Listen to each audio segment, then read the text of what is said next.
संपूर्ण देशाचं लक्ष लागलं होतं तो मराठा आरक्षणाचा निकाल जो आहे सुप्रीम कोर्टानं रद्द ठरवलेला आहे. काय तुमची भूमिका आहे? सरकार पुढे उभे पडलं.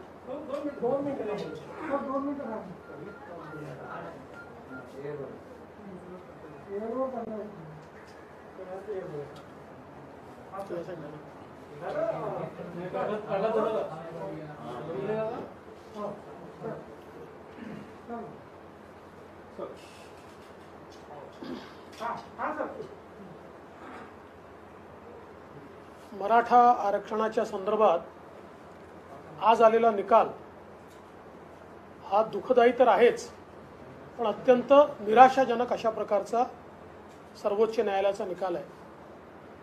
मुळातच आपण मराठा आरक्षणाचा कायदा केल्यानंतर या संदर्भात माननीय उच्च न्यायालयामध्ये याचिका झाली आणि या सगळ्या मुद्द्यांवर माननीय उच्च न्यायालयाने आपल्या बाजूने निकाल दिला, मराठा आरक्षणाच्या बाजूने निकाल दिला आणि आपला कायदा हा वैध ठरवला.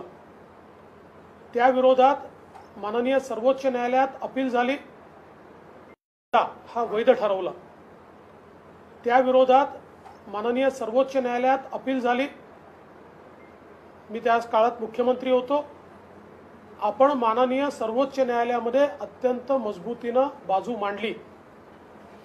याचिकाकर्त्यांनी आज जे विषय मांडले आहेत तेच सगळे विषय सर्वोच्च न्यायालयात मांडले होते. तेव्हाचे माननीय सरन्यायाधीश यांच्या बेंचसमोर ही केस लागली होती आणि त्यावेळी या मुद्द्यांचा प्रतिवाद आपण केला आणि माननीय सरन्यायाधीशांनी त्यावेळेस स्थगिती द्यायला नकार दिला आणि स्पष्टपणे आपला कायदा सुरू राहील अशा प्रकारे सर्वोच्च न्यायालयाच्या सरन्यायाधीशांच्या बेंचने सांगितलं होतं. नंतरच्या काळामध्ये जेव्हा नवीन बेंच तयार झाला आणि त्या बेंच पुढे ही केस गेली, त्यावेळी आत्ताच्या सरकारनं त्याच्यासमोर ज्या काही बाबी मांडल्यात त्या मांडत असताना कुठेतरी समन्वयाचा अभाव आम्हाला पाहायला मिळाला.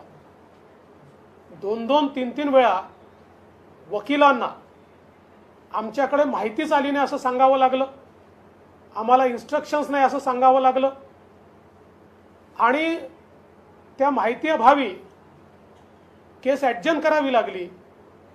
एकूणच समन्वयाचा मोठा अभाव हा पाहायला मिळाला आणि त्यातून या कायद्याला स्थगिती मिळाली. खरं तर सर्वोच्च न्यायालयाचा एक नियम आहे, सर्वोच्च न्यायालयामध्ये कायद्याला कधी स्थगिती मिळत नाही. ऑर्डिनन्सला, अध्यादेशाला स्थगिती मिळते पण कायद्याला स्थगिती मिळत नाही. एक अलिखित त्यांचा नियम असा आहे आणि अनेक जजमेंट्स अशी आहेत की कायद्याच्या संदर्भात अंतिम सुनावणी झाली पाहिजे, त्याला स्थगिती देता येत नाही. परंतु तरी देखील या समन्वयाच्या अभावातनं त्या ठिकाणी कायद्याला स्थगिती मिळाली आणि ज्यावेळी स्थगिती मिळाली त्याचवेळी आमच्या मनामध्ये संशयाची पाल चुकचुकली की जर कायद्याला स्थगिती देत नाहीत तर या ठिकाणी स्थगिती का मिळाली. त्यानंतर राज्य सरकारने लार्जर बेंचकडे आम्ही जाणार असं सांगितलं. कित्येक दिवस रिव्ह्यू पिटिशनच दाखल झालं नाही. मग त्याच्यानंतर लार्जर बेंचकडे आपण गेलो आणि त्या ठिकाणी देखील आपण बघितलं की समन्वयाचा मोठा अभाव होता.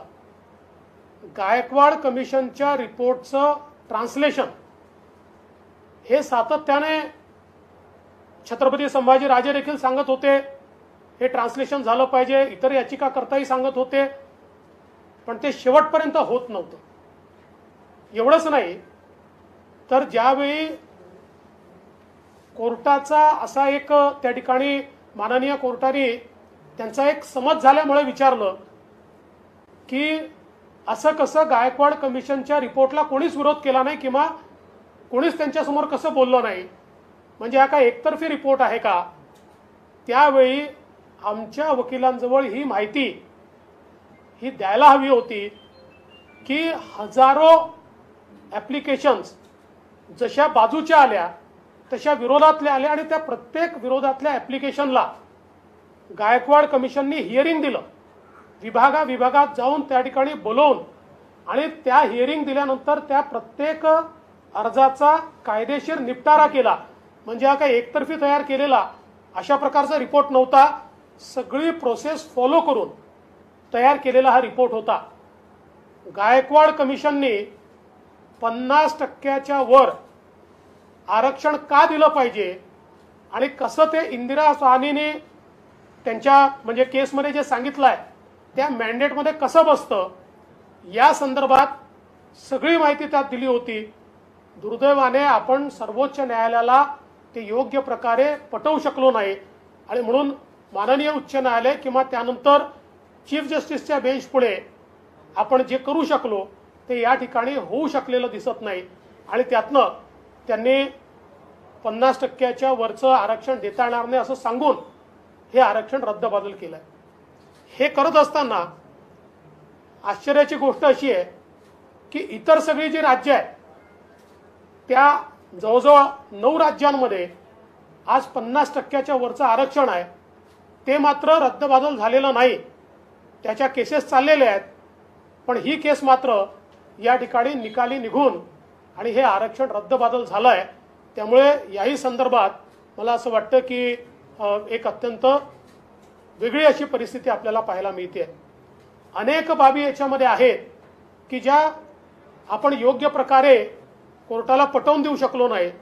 यातली विशेषतः आपला कायदा हा जो संविधानिक संशोधन आहे त्याच्या आधीचा आहे आणि आपण फक्त अमेंडमेंट केलाय.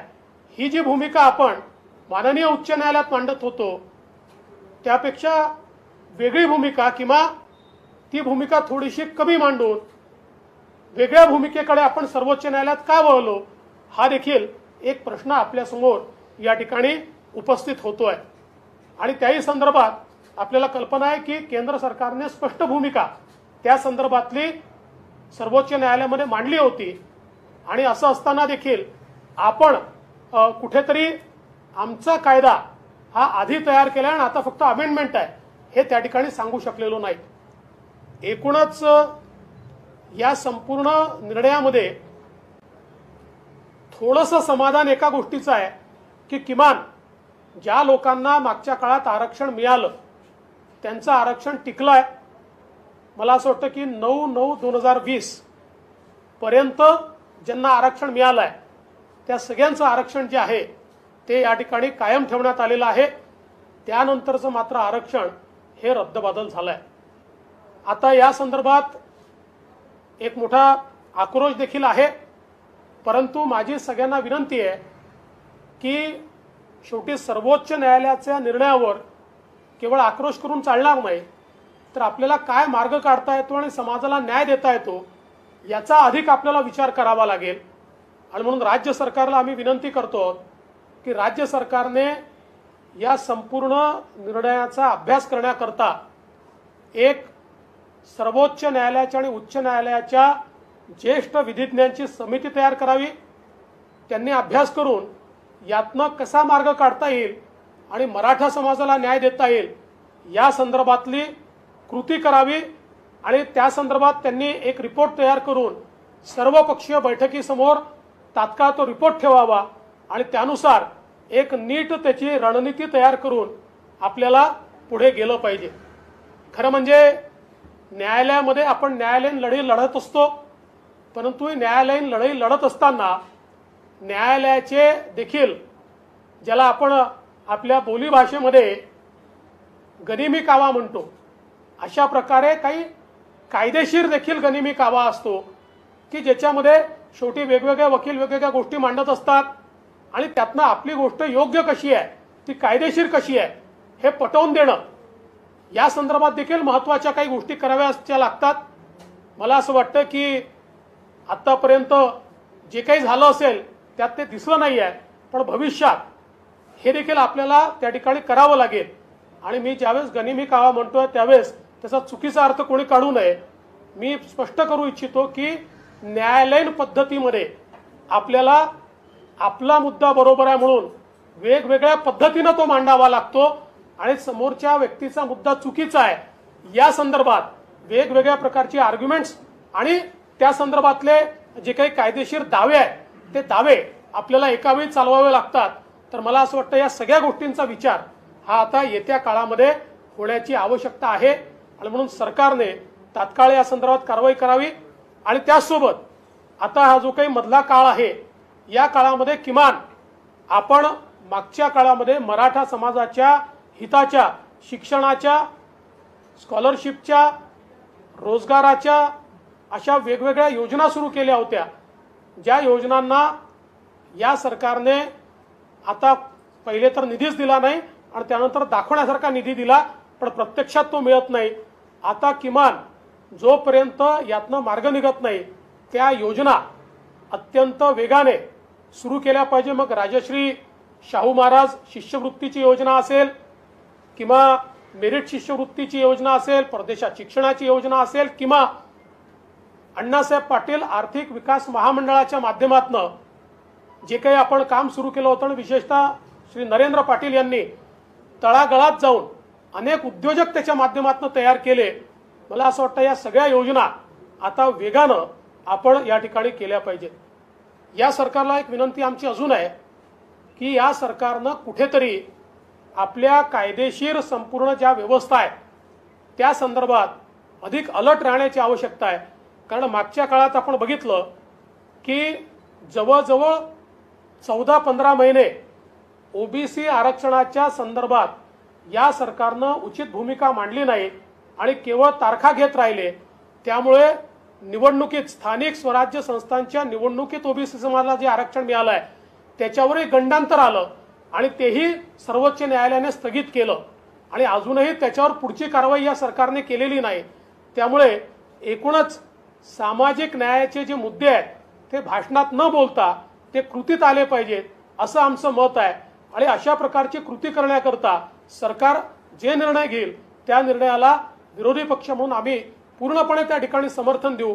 पण सरकारने कुठेतरी सिरियसली आणि सिन्सिअरली पुढे होण्याची आवश्यकता आहे असं आमचं मत आहे.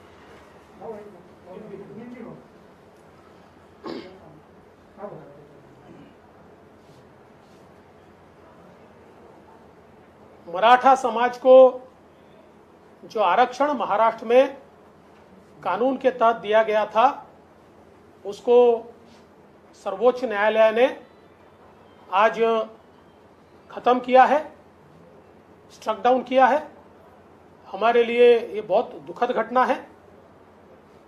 मैं ऐसा मानता हूं कि पिछले समय जब हमने आरक्षण दिया तो ये केस उच्च न्यायालय में गई, हाई कोर्ट ने इस आरक्षण को वैध तय किया. उसके बाद ये केस सुप्रीम कोर्ट में, जिसमें मैं मुख्यमंत्री था तब गई, उस समय के चीफ जस्टिस के बेंच के सामने गई. लेकिन चीफ जस्टिस साहब ने, उस समय के उस बेंच ने उसको स्टे करने से मना किया. किंतु बाद में जब एक नया बेंच कॉन्स्टिट्यूट हुआ और इस सरकार के समय यह केस उस बेंच के सामने गई तो नॉर्मली अध्यादेश जो होता है, ऑर्डिनेंस जो होता है, उसको स्टे किया जाता है. और जो कानून होता है, एक्ट होता है, उसको स्टे नहीं किया जाता. परंतु इसको स्टे मिला और बाद में आज उसको स्ट्रक डाउन किया गया.